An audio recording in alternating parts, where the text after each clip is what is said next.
Meditation on darkness. Look, this year is rapidly passing. The sun's light will soon be waning. Daylight shortens, night lengthens.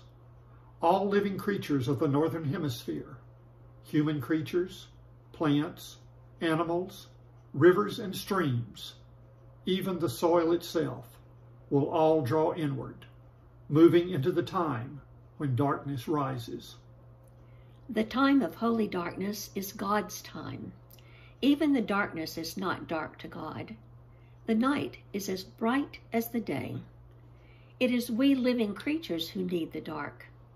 Its restfulness, the sleep it provides, its embrace.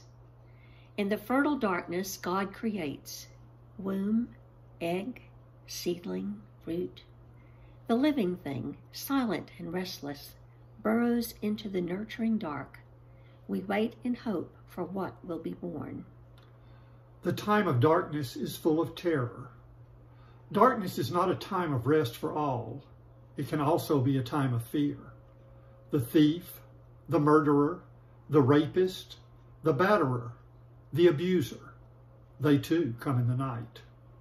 Death comes most often in the darkest hour of night. The night is full of terror, and God seems to sleep. The psalmist wishes to flee from God, but escape is impossible. God sees the dark, and God is everywhere. The day of the Lord is darkness and not light. Perhaps we do well to fear it, for we cannot hide what we are from God, even in the deepest darkness. The time of holy darkness is a time of revelation. If we cannot flee from God into darkness, neither can the evildoer, who thinks to hide such deeds from the gaze of God. Those who think to abuse the vulnerable and exploit those in need imagine that their deeds are covered in darkness. But the holy darkness of God reveals all. The day of the Lord is darkness and not light, and it reveals all. The hidden evils that people do, yes.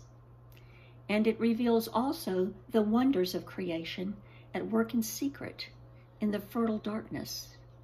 Out of it comes knowledge and wisdom, life and light, patience and hope, gift and grace, to all that breathe, to all that live on earth. We live in a time of holy darkness. We stand poised between chaos and order, revelation and mystery, darkness and light.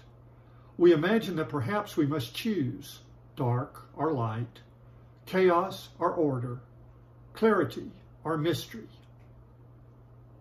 But we always live in both, and both are in all things.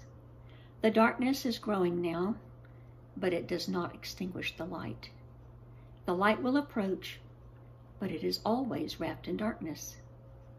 And we keep our balance. At times the light obscures, and in this time the darkness reveals. Knowledge and wisdom. Life and light. Patience and hope. Gift and grace. To all that breathe, to all that live on the earth.